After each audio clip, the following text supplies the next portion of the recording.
Olá a todas e todos, eu sou o Pedro Charbel e estou aqui hoje com Arturo Altman, coordenador internacional do Brasil de Fato. Essa é uma parceria da Fundação Lauro Campos com o Brasil de Fato, integrando aqui esse nosso projeto de discutir temas importantes que têm a ver com as lutas que a gente trava aqui no Brasil e no mundo. E hoje a gente tem um convidado muito especial, Jeremy Corbyn, membro do Parlamento do Reino Unido, que foi líder do Partido Trabalhista, está aqui conosco, veio acompanhar as eleições no Brasil. Felizmente, celebramos hoje a vitória de Lula e vamos conversar um pouco com ele sobre esse contexto e outras questões importantes da nossa atualidade. Jeremy, thank you very much for being here with us in this historical moment. This is, as you know, the most important election of our lives. So I want to start asking you two questions. How do you see Lula's victory's impact on the left around the world for progressive forces? And on the other hand, how is the extreme right wing organizing? How would you consider the similarities and differences between what you saw in Brazil from the extreme right wing here and the right wing in Europe and the US? What can we expect of this multipolar world now with Lula elected? First of all, thank you very much for inviting me to have this discussion with you today. I'm really pleased to be here, and it's been a great learning exercise for me to meet so many people from the left in Brazil, and indeed from all over Latin America over the last 3 days. I'm sad there aren't more people here from Europe. There are very, very small delegations from Europe here for this election, which I think is a shame. And I think they should take the situation in Brazil more seriously. It's interesting that you said this is the most important of our election of our lifetime after the election. Most people only ever say that before the election and never repeat it again. You're right. It is a highly significant election. Yes, Lula won by a very small margin in percentage terms, 1% or a bit less, but in vote terms, 2 million, which is huge. In European terms, that's a huge majority. And that victory was achieved with absolutely every possible thing stacked against him. He was less than 3 years ago in prison, indicted on completely false charges of corruption, and was freed because of solidarity campaigns, because of legal action, and because of the determination of the Brazilian people. The solidarity was huge in Brazil, quite a lot over much of Latin America, not much in Europe, not much was said. I sent many statements of support to Lula when I was leader of the Labour Party on behalf of the Labour Party. I don't think many other parties did anything like as much as they could and should have done. They didn't understand the seriousness of how fake news, false information can gain legs and destroy an individual's character. But thank you to Jeffrey Robertson and John Watts and many, many others in the legal team were able to use international law against those that jailed Lula. And that was significant and important. So Lula eventually out, fights back for the election, and narrowly wins against a very well-funded, very powerful Bolsonaro campaign with all the prejudices at his command, homophobia, racism, sexism, misogyny, and destruction of the natural world and destruction of the lives of so many poor people. But what was interesting was that in my observation, the message that Lula was giving in the last few days of the campaign that I was listening to very carefully was one of working class solidarity, was of the fundamentals of the campaign, which is about housing, food, shelter, environment, world peace, all the issues that Lula spoke about in the campaign. It wasn't trying to appeal to the right or to the triangulate in the way that European social democrats usually do. So I think it's a victory for socialist organisation at the grassroots. Now, I'm sure there's going to be difficult days ahead, inevitably. There isn't a majority in Congress. There isn't a majority in the Senate. There's a lot of governors who are against him. So it's a mandate at the top. It's a mandate at the bottom. He's got a big group of political forces in between who are quite hostile to him. That's going to be hard to manage. The lesson is quite simply this, that a country like Brazil that has an image of being one of incredible wealth and incredible poverty, of meritocratic wealth on the basis of investment, exploitation, business development, and so on, has been defeated. And the image that is now there of Brazil is of a community of demand to achieve degrees of social justice. So I listened very carefully, and I was there last night when President-elect Lula came to speak, to accept the election results. And I thought it was a truly remarkable speech.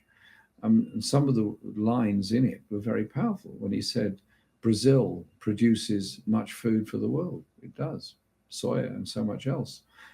Yet the children are going hungry. And he then talked about the environmental destruction. Now, Bolsonaro's legacy has been that you can chop down every tree, you can take up every shrub, you can destroy the rainforests, you'll grow more soy, you'll make more money to grow more soy, and you'll make more money and grow more soya. It's completely madness. It doesn't work like that. That whole argument has been defeated in favor of sustainability. And so I thought his clear declaration, not just about the Amazon, which will be very well received by the left all over the world and every environmentalist all over the world, was about sustainable agriculture and sustainable future for Brazil. And his clear denunciation of racism, support for refugees and migrant people who are going through such hell on this earth at the moment was wonderful. And the last part, you asked about the international issues surrounding this. I think they're very significant. Now, the war in Ukraine is raging. Russia is totally wrong to invade and try and occupy Ukraine. So that's absolutely clear. It's also clear that this war can only get worse the longer it goes on. More and more armaments are going to be pumped in on both sides. More and more Ukrainian people either go into exile or be killed. More and more Russian conscripts will die. And the world's food supply, gas supplies, fertilizer supplies, and everything else will be continuously disrupted. At some point, there has to be a process.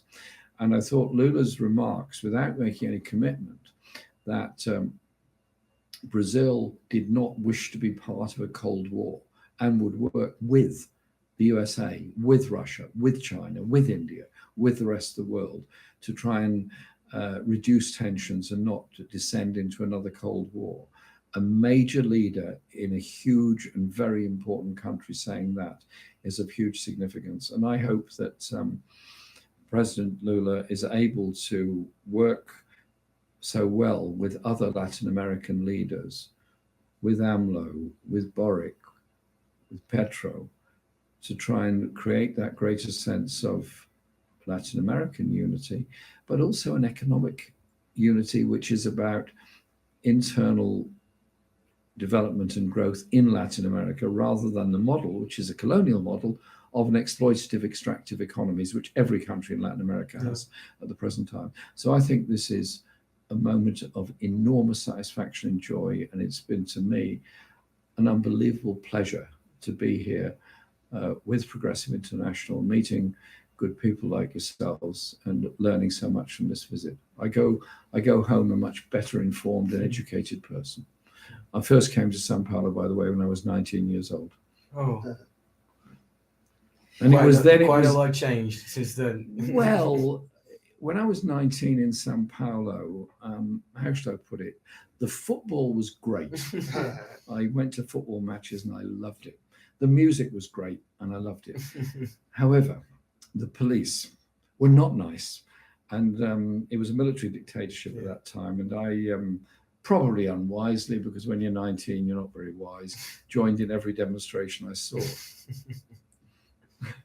It wasn't clever, but there you go. I survived. Yeah, discussing football is something that could take some time. So especially now during starting the World Cup. Well, my football is heavily centered on Arsenal and Forest Green Rovers. So. Mr. Corbyn, I would like to go back to a question that Pedro touched about the organization of the extreme far right. Yeah. Because Lula won, but Bolsonaro had a lot of votes, right? And we could actually 50 million votes. We should think and see how Brazil fits into that and the legacy that Bolsonaro will leave to Brazilian politics. But I want to go further a little bit, and we can talk about how do you see this position in the war. We have midterms in the U.S. soon, and Trump's still a powerful figure in American politics. Tomorrow we have elections in Israel, and we have the possibility of having Netanyahu coming back to power. So how do you see, talking about Europe, this organization, the consolidation of extreme far-right politicians, like in Italy, for example, we had recently? I'm a member of the Council of Europe as part of the British parliamentary delegation. It's an all-party delegation. And I was shocked at the last session of the Council of Europe. This is not the European Union, it's the Council of Europe. It's all states in Europe, with the exception of Belarus and Russia, send parliamentary delegations to it. So it's quite interesting. And it also is the guardian of the European Convention of Human Rights, and it appoints judges to the European Court of Human Rights. So it's of importance and significance. For the first time, we had the new far-right deputies from Italy came. I'm a member of the Migration Committee. We were trying to get a report through which was condemning illegal pushbacks of refugees by Greece and by other countries, Britain as well. We got it through eventually. We got the decisions that we wanted with great difficulty.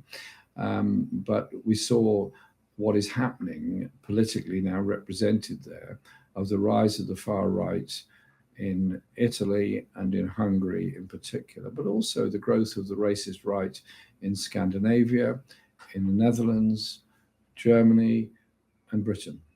And so there is an organized group of the far right. They're using this time refugees as the scapegoat. In the same way, the far right used Jewish people as a scapegoat in the 1920s when the Nazis came to power in Germany. The refugees are the new victims.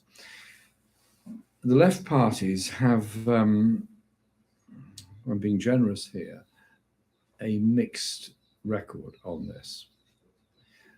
The Social Democrats in Denmark, whilst many of their social programs, their housing, transport, environmental policies are very good, fine, their attitude towards migration, to refugees, is quite appalling. And that is an argument that extends all the way through the social democratic parties in Europe. Do they triangulate to play into the hands of racists in order to retain perceived support of a perception that working class communities do not want diversity or migration within them? Or do you do something different? And you recognize that refugees are victims, and that any society that tolerates racism, at the end of the day, becomes a racist society and weakens itself.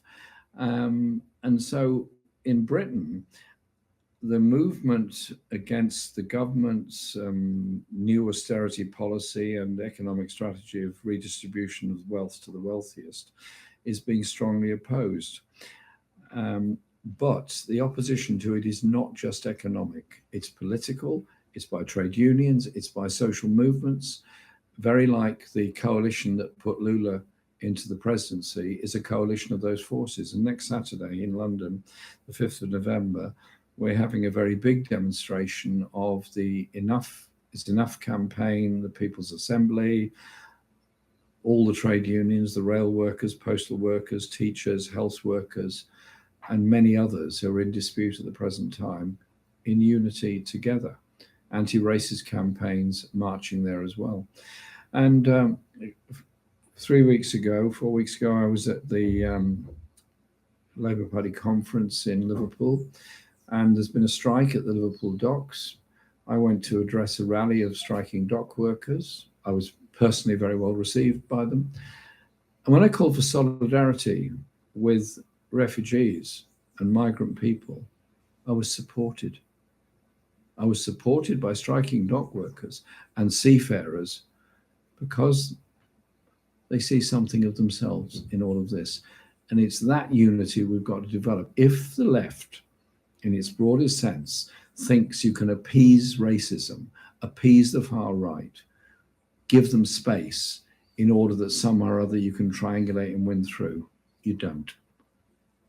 There can be no compromise with the far right. There can be no compromise with racism. And that's why I was interested, not just in what Lula said last night about racism, sexism, xenophobia, homophobia, and frankly, a very high level of institutional racism in every Brazilian institution, and it's there, you can see it, that he was very well received on that. So this seems to me like a very good start to the new administration that will confront those social issues by campaigning, by solidarity, and by education. And going back a little bit, you already mentioned the war in Ukraine. If you could say, for example, so you have economic problems with food and fuel regarding the war in Ukraine. But if you could elaborate a little more on the discussion, because I think the war brought some dilemmas. You had a political discussion, which is the role of NATO over Europe, but also to elaborate a new discourse, a new narrative of peace. And I'm talking about the left, how the left could, what is, in the end, I'm asking you, the impacts. We are reaching almost 9 months of the war in Ukraine. What are the impacts of the war over the left in Europe? The impact has been economic, it's been political, it's been social. There's a very large number of Ukrainian refugees all over Western Europe, mainly Poland, Romania, and Germany, some in France and some in Britain, but not that many. The political approach has been welcoming them, which is good. There are many Ukrainian refugees living in my own community. I've been meeting them, working with them, and people are very supportive of them. Sadly, Ukrainian refugees are welcomed at the airport. If you arrive at London Airport tomorrow, there'll be somebody there with a Ukrainian flag saying, "Any Ukrainians welcome here." If you're a Yemeni person arriving to the war in Yemen, if you're a Palestinian arriving because your home had been bombed in Gaza, there's nobody there to welcome you for that. And so there is a difference in approach. So there's a social lesson there. The second one is that a lot of people didn't believe that Russia would invade Ukraine. I must say, I didn't.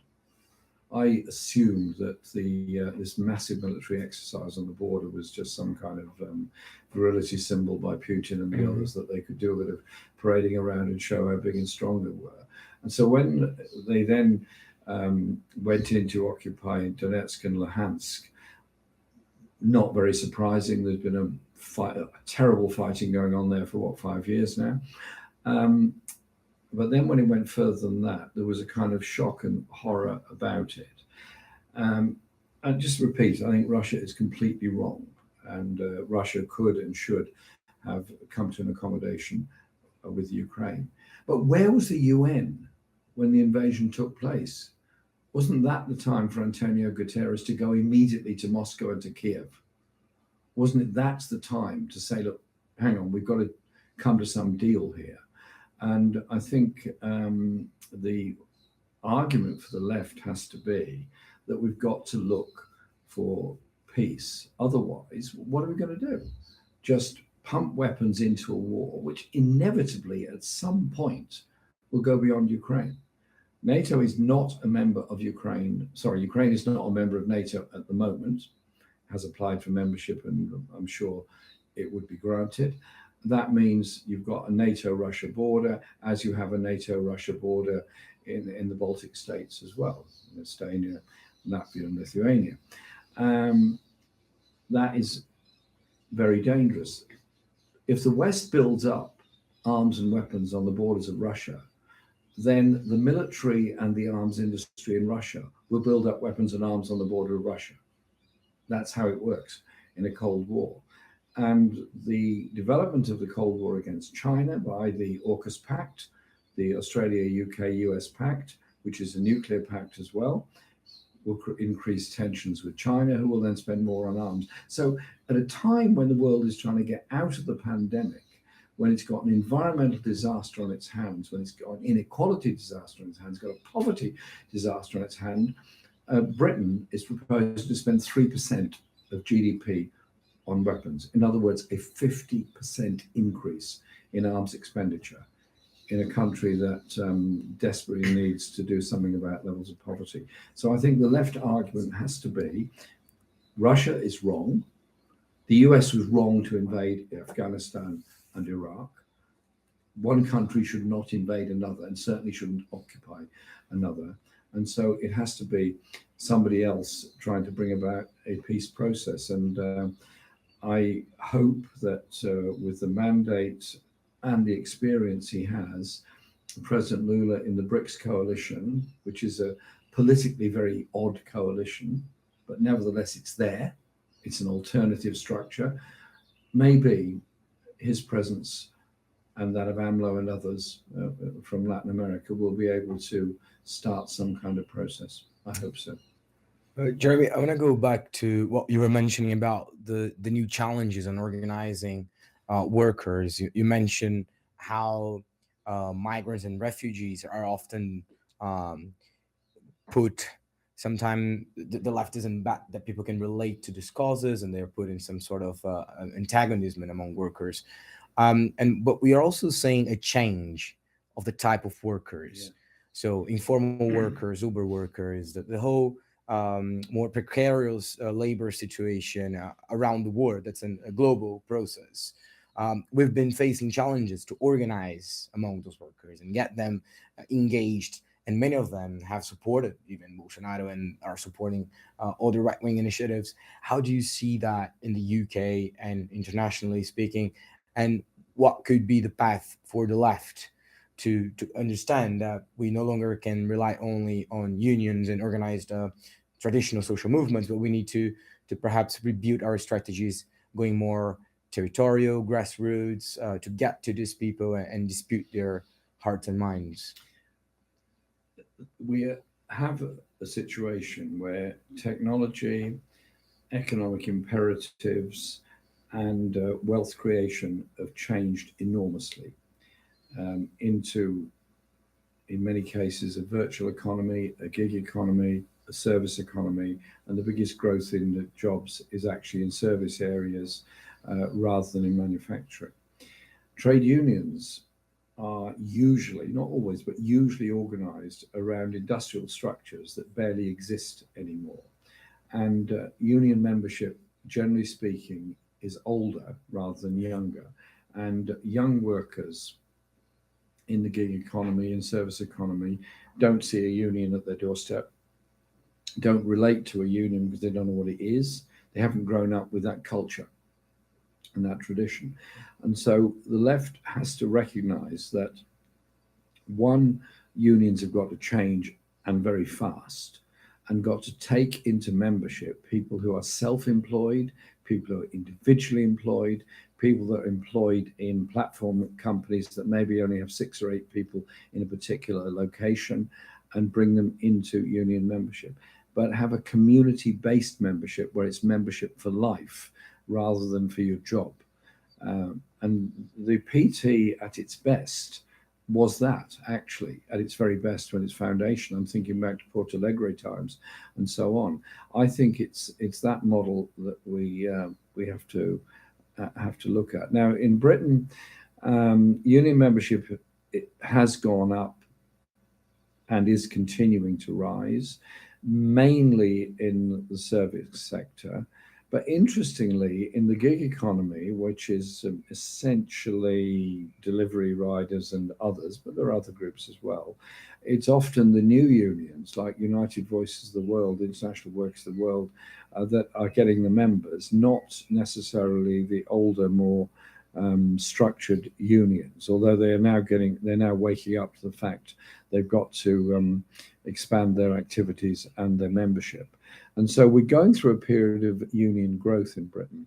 And for example, I strongly support the rail workers in their demand for decent pay and conditions, and also their demand that the work not be contracted out and subcontracted, but brought in-house within Network Rail, which is publicly owned, which owns the rail system, or the train operating companies which operate the services. And so I did an appeal 2 days ago in support of the cleaners on the railways in Britain, none of whom were employed by the train operating companies or by Network Rail, but employed by companies that subcontract the work. They are appallingly treated, very badly paid, often migrant women mainly, often Latin American, Colombian women particularly, and Bolivian women particularly, that do this work. They, however, have got themselves organized into unions, into the Rail, Maritime and Transport, into other unions as well. And so to say it's all over, it's not. Union membership is growing, and that sense of solidarity with it. So I'm very hopeful of the growth of political trade unionism and political action being taken by unions. Most unions in Britain were affiliated to the Labour Party, and many still are, but the Labour Party has to represent those interests, and the idea that Labour MPs shouldn't be seen taking part in industrial disputes is ludicrous. Surely that's what the duty of a socialist MP is. Yeah. Oh, Jeremy, thank you very much. Unfortunately, we need to end. We have a short amount of time. Can I just say something? I just say something? First of all, thank you very much for your time and for the work that the left has done in Brazil and the hardships, the villainization you've been through from the media and so much else. And we've been showing the film The Coup by Victor Fraga and others. We've been showing it at cinemas in my area with a discussion that follows, and it's educated a lot of people about the reality of what goes on. You have our support and our solidarity, and we're inspired by your achievements. You know what? Across the water, working together, we can achieve a lot. Yes. Let's make sure we do. Yes. They are working together. We must work together. It's Absolutely. A global struggle, or our struggle must be international. Thank you very much. Muito obrigado, Arturo. Lembrar a todas e todos que acompanhem, portanto, o canal da Fundação Lauro Campos Marielle Franco, as redes do Brasil de Fato. Sigam nossa página, acompanham mais entrevistas como essa. O Luta Sem Fronteiras acontece 2 vezes ao mês e o Brasil de Fato está com uma programação também constante, acompanhando temas internacionais e debates importantes da nossa atualidade.